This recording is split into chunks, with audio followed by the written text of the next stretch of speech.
Hi, ഞാൻ doctor പ്രിയ Q1B health കെയറിലെ homoeopathic ഫിസിഷ്യനാണ്. നമ്മുടെ ജീവിത കാലഘട്ടത്തിൽ നമ്മൾ എപ്പോഴെങ്കിലും രക്തക്കുറവ് അല്ലെങ്കിൽ വിളർച്ച ഇതൊക്കെ നമ്മൾ അനുഭവിച്ചിട്ടുണ്ടാവും. പ്രധാനമായിട്ടും അനുഭവിക്കുന്നത് കുട്ടികൾ, അതുപോലെ തന്നെ കൗമാരത്തിലെത്തിയ പെൺകുട്ടികൾ, മുലയൂട്ടുന്ന അമ്മമാർ, ഗർഭിണികളൊക്കെയാണ്. അതുകൂടാതെ തന്നെ പുരുഷന്മാരും മറ്റ് സ്ത്രീകളിലൊക്കെ നമുക്കിന്ന് കാണാറുണ്ട്. ഇതുമായി ബന്ധപ്പെട്ട പലവിധമായ പ്രശ്നങ്ങളും നമ്മളെ ഇടയിൽ കോമൺ ആയിട്ട് കാണാറുണ്ട്. പല പ്രശ്നങ്ങൾ കൊണ്ട് നമ്മൾ ക്ലിനിക്കിലൊക്കെ വരുമ്പോൾ തന്നെ ഇതിൻ്റെ ഒരു ബേസിക് കാരണം രക്തക്കുറവാണെന്ന് തിരിച്ചറിയാറ്. നമുക്ക് ഇന്ന് ഈ വീഡിയോയിലൂടെ പ്രധാനപ്പെട്ട രക്തക്കുറവിൻ്റെ ലക്ഷണങ്ങളും അല്ലെങ്കിൽ അത് എന്തുകൊണ്ടാണ് ഉണ്ടാവുന്നതെന്ന് നോക്കാം. അപ്പോൾ നമ്മൾ എന്താണ് അനീമിയ അല്ലെങ്കിൽ രക്തക്കുറവ് എന്ന് നോക്കാം. നമ്മുടെ ശരീരത്തിൽ ചുവന്ന രക്താണുക്കൾ അല്ലെങ്കിൽ RBC ഉണ്ട്. അതുപോലെ തന്നെ ശ്വേത രക്താണുക്കൾ അല്ലെങ്കിൽ WBC. ഈ RBCക്ക് ചുവന്ന നിറം കൊടുക്കുന്ന ആളാണ് ഹീമോഗ്ലോബിൻ. ഹീമോഗ്ലോബിൻ എന്ന് പറയുന്നത് ഒരു ഇരുമ്പിൻ്റെ കണ്ടന്റ് ഉള്ള ഒരു കോമ്പൗണ്ടാണ്. ഈ ഒരു ഹീമോഗ്ലോബിനാണ് നമ്മുടെ ശരീരത്തിലെ ഓരോ കോശങ്ങൾക്കും ആവശ്യമായിട്ടുള്ള ഓക്സിജനും അതുപോലെ തന്നെ ഊർജ്ജവും കൊണ്ടെത്തിക്കുന്നത്. അപ്പോൾ നമ്മുടെ ശരീരത്തിൽ എപ്പോഴാണോ ഈ ഹീമോഗ്ലോബിൻ്റെ അളവ് കുറയുന്നത്, അതാണ് നമ്മൾക്ക് അനീമിയ അല്ലെങ്കിൽ രക്തക്കുറവിന് കാരണമാകുന്നത്. പല കാരണങ്ങൾ കൊണ്ട് നമുക്ക് ഹീമോഗ്ലോബിൻ്റെ അളവ് അല്ലെങ്കിൽ RBCയുടെ അളവൊക്കെ കുറയുന്നതായിട്ട് കാണാം. ഇതെന്തൊക്കെയാണെന്ന് നമുക്ക് ആദ്യം തന്നെ നോക്കാം. നമ്മൾ കാരണങ്ങൾ നോക്കുകയാണെങ്കിൽ ഏറ്റവും ആദ്യം പറയുന്നത് ഹീമോഗ്ലോബിൻ നമ്മുടെ ശരീരത്തിൽ നിന്ന് അല്ലെങ്കിൽ രക്തം നമ്മുടെ ശരീരത്തിൽ നിന്ന് നഷ്ടപ്പെടുന്ന അവസ്ഥയാണ്. അപ്പോൾ ഒന്നാമത്തെ കാരണം എന്ന് പറഞ്ഞാൽ രക്തം നമ്മുടെ ശരീരത്തിൽ നിന്ന് നഷ്ടപ്പെടുന്നു. അത് പല രീതിയിൽ നമുക്ക് നഷ്ടപ്പെടാം. ഒന്നാമത് നമുക്കൊരു മുറിവുണ്ടായി, ഇപ്പം റോഡ് ആക്സിഡൻറ്റോ ഒരു വീഴ്ചയോ അങ്ങനെയൊക്കെ വരുമ്പോൾ കണ്ടമാനം രക്തം ഒറ്റയടിക്ക് നമ്മുടെ ശരീരത്തിൽ നിന്ന് പോകുന്ന ഒരു അവസ്ഥ. രണ്ടാമതായിട്ട് ഇപ്പോൾ ഒരു പെൺകുട്ടികളുടെ കേസ് എടുക്കുകയാണെങ്കിൽ PCOD പോലെയുള്ള കണ്ടീഷൻ, പീരീഡ്സ് ആകുമ്പോൾ വല്ലപ്പോഴും ആയിരിക്കും ആവുന്നത്, പക്ഷെ ആവുമ്പോൾ ഒരുപാട് ബ്ലീഡിങ് ആയിട്ട് നിൽക്കുക, 7 ദിവസത്തിലും കൂടുതലായിട്ട് ബ്ലീഡിങ് നിൽക്കുക, ഒരുപാട് രക്തം ഒരേ സമയം തന്നെ പോവുക, അല്ലെങ്കിൽ നമുക്ക് പ്രഗ്നൻസിയിലുള്ള ടൈമിൽ അതിൻ്റെ കൂടുതലായ ആവശ്യങ്ങളുള്ളപ്പോൾ, പിന്നെ പീരീഡ്സ് നിൽക്കാൻ പോകുന്നൊരു സമയം, അതായത് ആർത്തവിരാമത്തോടു കൂടി സ്ത്രീകൾക്ക് അങ്ങനെയുള്ള ലക്ഷണങ്ങൾ കാണിക്കാറുണ്ട്. ഇത് കൂടാതെ ഗ്യാസ്ട്രിക് അൾസർ, അത് കൂടി നിൽക്കുന്ന സ്റ്റേജിലൊക്കെ ആകുമ്പോൾ നമുക്ക് ബ്ലീഡിങ് ആയിട്ട് പ്രസൻറ്റ് ചെയ്യാറുണ്ട്. ഇതല്ലാതെ തന്നെ പൈൽസ്, അങ്ങനത്തെ ഒരു ബുദ്ധിമുട്ടുകളൊക്കെ കാണിക്കുന്നവർക്കും രക്തം പോകുന്നതായിട്ട് കാണാം. ഇങ്ങനെ രക്തം പോകുന്നത് വഴി നമുക്ക് അനീമിയ അല്ലെങ്കിൽ രക്തക്കുറവ് അനുഭവപ്പെടും. രണ്ടാമതായിട്ട് ഹീമോഗ്ലോബിൻ്റെ ഉൽപ്പാദനം കുറയും. ഇത് പല കാരണങ്ങൾ കൊണ്ടുവരാം. പല ഇൻഫെക്ഷൻസ് ആയിട്ടുള്ള എന്തെങ്കിലും ഉണ്ടെങ്കിൽ നമ്മുടെ ശരീരത്തിലുണ്ടെങ്കിൽ, ചില ജനിതക കാരണങ്ങൾ കൊണ്ട്, ഇതുകൊണ്ടൊക്കെ നമുക്കൊരു ഹീമോഗ്ലോബിൻ്റെ പ്രൊഡക്ഷൻ കുറയാം. ഇതല്ലാതെ തന്നെ നമ്മൾ കഴിക്കുന്ന ഭക്ഷണത്തിൽ ഹീമോഗ്ലോബിൻ എന്ന് പറയുന്നത് ഒരു ഇരുമ്പിൻ്റെ കണ്ടൻ്റാണ്. നമ്മൾ കഴിക്കുന്ന ഭക്ഷണത്തിൽ ആവശ്യത്തിന് ഇരുമ്പ് ഇല്ല എങ്കിൽ, അല്ലെങ്കിൽ ആവശ്യത്തിന് ഇരുമ്പ് നമ്മുടെ ആമാശയത്തിൽ വെച്ച് അബ്സോർവ് ചെയ്യുന്നില്ലെങ്കിൽ നമുക്കൊരു അയൺ ഡെഫിഷ്യൻസി വരാം. ഇതല്ലാതെ തന്നെ ഇത് മാത്രം പോരാ, ഇരുമ്പ് മാത്രം പോരാ നമുക്ക് ഹീമോഗ്ലോബിൻ്റെ ഒരു പ്രൊഡക്ഷൻ നടക്കാൻ. അതിന് വേണ്ടത് ഫോളിക് ആസിഡ് അല്ലെങ്കിൽ വൈറ്റമിൻ B12 ഒക്കെയാണ്. ഇവയുടെ ഒരു അഭാവം കൊണ്ടും നമുക്ക് ഹീമോഗ്ലോബിൻ്റെ പ്രൊഡക്ഷൻ കുറയാം. അത് മറ്റൊരു കാരണമാണ്. ഇനി മൂന്നാമത്തെ കാരണം എന്ന് പറഞ്ഞു കഴിഞ്ഞാൽ അമിതമായിട്ട് ഈ RBC പൊട്ടി പോവുക. നോർമലി ഒരു RBCയുടെ ആയുസ് എന്ന് പറയുന്നത് 120 ദിവസമാണ്. അപ്പം പെട്ടെന്ന് ആ ഒരു 120 ദിവസം പോലും ആയുസ് കിട്ടാതെ പെട്ടെന്ന് തന്നെ RBC പൊട്ടിപ്പോകുന്ന ചില കണ്ടീഷൻസ് ഉണ്ട്. അരിവാൾ രോഗമെന്നോ അല്ലെങ്കിൽ മറ്റ് ജനിത രോഗങ്ങളിലൊക്കെ ഇത് കാണാറുണ്ട്. ഹീമോലിറ്റിക് അനീമിയ എന്ന് നമ്മളതിനെ പറയാറുണ്ട്. ഈ ഒരു കണ്ടീഷനിലും നമുക്ക് രക്തക്കുറവ് അല്ലെങ്കിൽ വിളർച്ച കാണും. ഇതാണ് പ്രധാനമായിട്ടുള്ള 3 കാരണങ്ങൾ.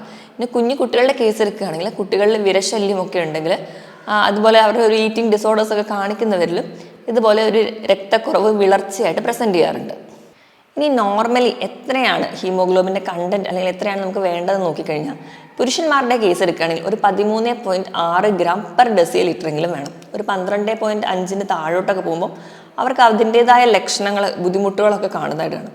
ഈ സ്ത്രീകളുടെ കേസ് എടുക്കുകയാണെങ്കിൽ 11 മുതൽ 15 ഗ്രാം പെർ ഡെസിലിറ്ററെങ്കിലും വേണം.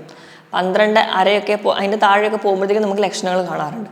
ഇപ്പം ഒരുപാട് ബ്ലഡ് ലോസ് വരുന്ന കണ്ടീഷൻസോ അല്ലെങ്കിൽ അങ്ങനെ എന്തെങ്കിലും ഇൻഫെക്ഷൻസോ അല്ലെങ്കിൽ ജനിതകപരമായ രോഗങ്ങളൊക്കെ ഉണ്ടെങ്കിൽ ഒരു 10 താഴെ പോകുമ്പോഴേക്കും നമുക്ക് നല്ല ബുദ്ധിമുട്ട് വരാറുണ്ട്. ഇപ്പം നമ്മൾ ആദ്യമൊക്കെ തിരിച്ചറിയുകയാണെങ്കിൽ നമുക്ക് തന്നെ മാനേജ് ചെയ്യാം. നമ്മുടെ ഭക്ഷണത്തിലൂടെയോ അല്ലെങ്കിൽ മറ്റ് എന്താണോ കാരണം എന്ന് കണ്ടുപിടിച്ച് അത് രീതിയിൽ മാനേജ് ചെയ്യാം. പക്ഷെ ഇതൊരു 5 താഴെ പോകുമ്പോൾ ഒരു 6, 5 ആ ഒരു റേഞ്ചൊക്കെ എത്തുമ്പോൾ നമുക്കത് കൺട്രോൾ ചെയ്യാൻ പറ്റിയില്ലെങ്കിൽ ചിലപ്പോൾ നമ്മൾ അതൊരു ബ്ലഡ് ട്രാൻസ്ഫ്യൂഷൻ വരെ ചെയ്യേണ്ടി വരും. അത്ര ഒരു സീരിയസ് ആയിട്ടുള്ളൊരു കണ്ടീഷനാണ്. നമ്മൾ എടുക്കുകയാണെങ്കിൽ തന്നെ നമ്മുടെ രക്തത്തിൽ അല്ലെങ്കിൽ RBCയുടെ ഹീമോഗ്ലോബിൻ്റെ അളവ് കുറയുമ്പോൾ നമുക്ക് മറ്റു കോശങ്ങൾക്ക് ആവശ്യമായിട്ടുള്ള ഓക്സിജനോ അല്ലെങ്കിൽ ഗ്ലൂക്കോസോ കിട്ടാതെ വരും. അതുകൊണ്ട് തന്നെ ഈ അനീമിയയിൽ കാണിക്കുന്ന ലക്ഷണം എപ്പോഴും ഒരു ഗ്ലൂക്കോസിൻ്റെ അല്ലെങ്കിൽ ഓക്സിജൻ്റെ കുറവ് മൂലം കോശങ്ങൾ കാണിക്കുന്ന ലക്ഷണങ്ങളാണ്. അടുത്തതായിട്ട് നമുക്ക് എന്തൊക്കെയാണ് അനീമിയയിൽ കാണിക്കുന്ന ലക്ഷണങ്ങളെന്ന് നോക്കാം. ഇനി ലക്ഷണങ്ങൾ എന്തൊക്കെയാണെന്ന് നോക്കുമ്പോൾ നമ്മൾ ആദ്യം തന്നെ ലക്ഷണങ്ങളായിട്ട് പറയാറ് നമ്മളെ വീട്ടിൽ പിത്തം എന്ന് പറയാറുണ്ട്. അതായത് ചിലപ്പോൾ പച്ചരി കാണുമ്പോൾ കഴിക്കാൻ തോന്നുക, അങ്ങനെ ഒരു കണ്ടീഷൻസൊക്കെ കാണാറുണ്ട്. അപ്പോൾ അമ്മമാർ തന്നെ പറയാറുണ്ട് ഈ കുട്ടിക്ക് വിളർച്ചയാണ് അല്ലെങ്കിൽ രക്തക്കുറവുണ്ട്, അതുകൊണ്ടാണ് പിക്കാൻ അയച്ചത് അല്ലെങ്കിൽ പിത്തം ഉള്ളത് കൊണ്ടാണ് ഇങ്ങനെയൊക്കെ ഒരു ലക്ഷണങ്ങൾ കാണിക്കുന്നതെന്ന് പറയാം.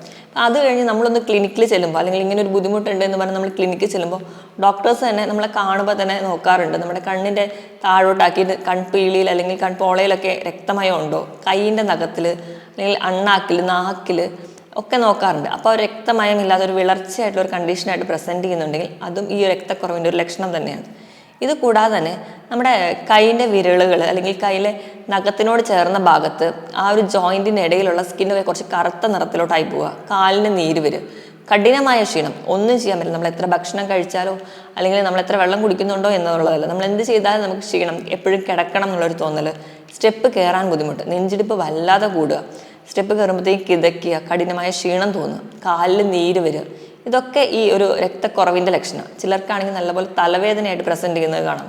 നമ്മൾ നോക്കുമ്പോൾ മൈഗ്രെയിൻ ആയിട്ടോ അല്ലെങ്കിൽ മറ്റ് കണ്ടീഷൻസ് ഒക്കെ ആയിട്ടോ നമ്മൾ ഡൗട്ട് ചെയ്യുമെങ്കിലും നമ്മൾ നോക്കുകയാണെങ്കിൽ ബേസിക്കലി ഹീമോഗ്ലോബിൻ ലെവൽ നോക്കുമ്പോൾ ചിലപ്പോൾ രക്തക്കുറവും കൊണ്ടായിരിക്കും അവർക്ക് തലവേദന വരുന്നത്. ചിലർക്ക് ചെവിയിൽ മൂളലായിട്ട് പ്രസൻറ്റ് ചെയ്യാം.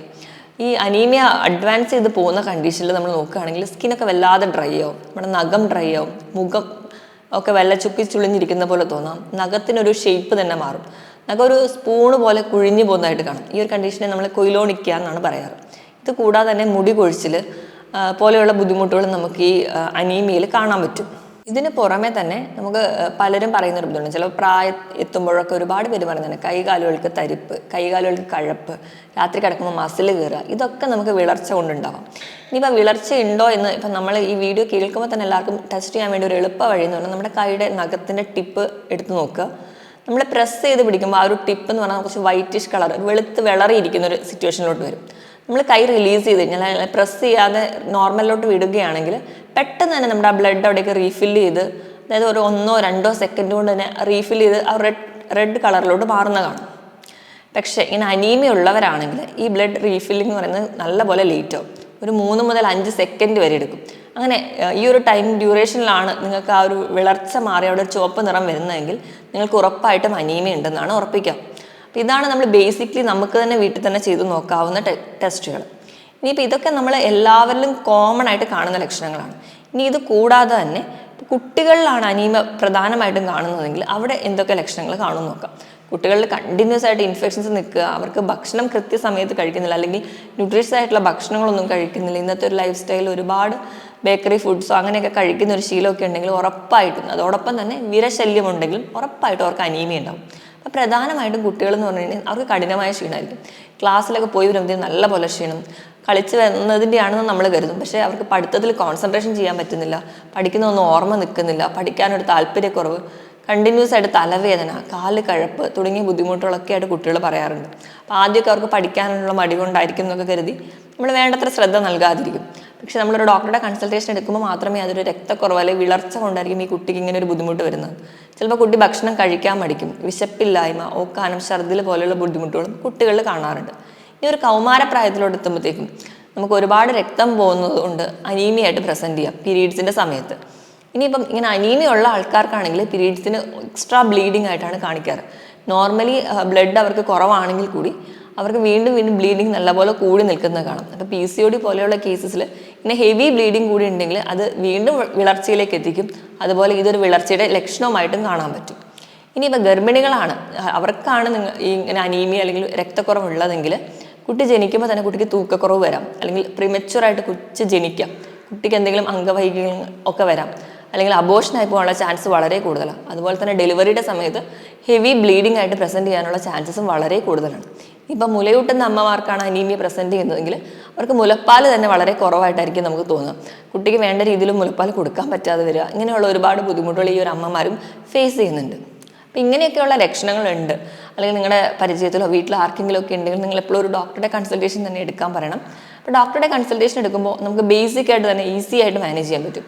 കാരണം എന്ന് വെച്ച് കഴിഞ്ഞാൽ നമ്മൾ ചെല്ലുമ്പോൾ തന്നെ ഡോക്ടർ ഫിസിക്കൽ എക്സാമിനേഷൻ തന്നെ ഒരു പരിധി വരെ ഡോക്ടേഴ്സിനൊക്കെ മനസ്സിലാവും. അപ്പോൾ നമ്മൾ ബേസിക് ആയിട്ട് ബ്ലഡ് ടെസ്റ്റാണ് വിടാറ്. ബ്ലഡ് ടെസ്റ്റിന് വിടുമ്പോൾ നമ്മൾ ഹീമോഗ്ലോബിൻ്റെ അളവാണ് നോക്കുക. ഹീമോഗ്ലോബിൻ നോക്കുമ്പോൾ തന്നെ ഹീമോഗ്ലോബിൻ്റെ ലെവൽ അല്ലെങ്കിൽ HBയുടെ ലെവൽ കുറഞ്ഞിരിക്കുന്നത് നമുക്ക് കാണാൻ പറ്റും. അതിനോടൊപ്പം നമ്മൾ ബേസിക് ആയിട്ട് ESR കൂടി നോക്കുക, ESR കൂടുതലായിട്ട് നിൽക്കുന്നതും കാണാം. അപ്പോൾ ഇതാണ് നോർമലി നമ്മൾ അനീമിയയിൽ ടെസ്റ്റ് ചെയ്യാറ്. ഇത് കൂടാതെ നിങ്ങൾക്ക് വേണമെങ്കിൽ ഫോളിക് ആസിഡിൻ്റെയും വൈറ്റമിൻ B12ൻ്റെയും ഒക്കെ ലെവൽ നോക്കാം. കാരണം ഇവയൊക്കെ കുറവാണെങ്കിൽ നമുക്കൊരു പരിധി വരെ അനീമിയയ്ക്ക് കാരണമാവും.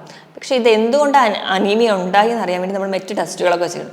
എന്തെങ്കിലും ചെസ്റ്റ് ഇൻഫെക്ഷനോ അങ്ങനെ മറ്റ് TB പോലെയുള്ള രോഗങ്ങൾ എന്തെങ്കിലുമൊക്കെ ഉണ്ടെങ്കിൽ നമുക്ക് അനീമിയ വരുന്നതുകൊണ്ട് ചെസ്റ്റ് എക്സ്റേ പോലെയുള്ള കണ്ടീഷൻസിലോട്ട് പോകണം.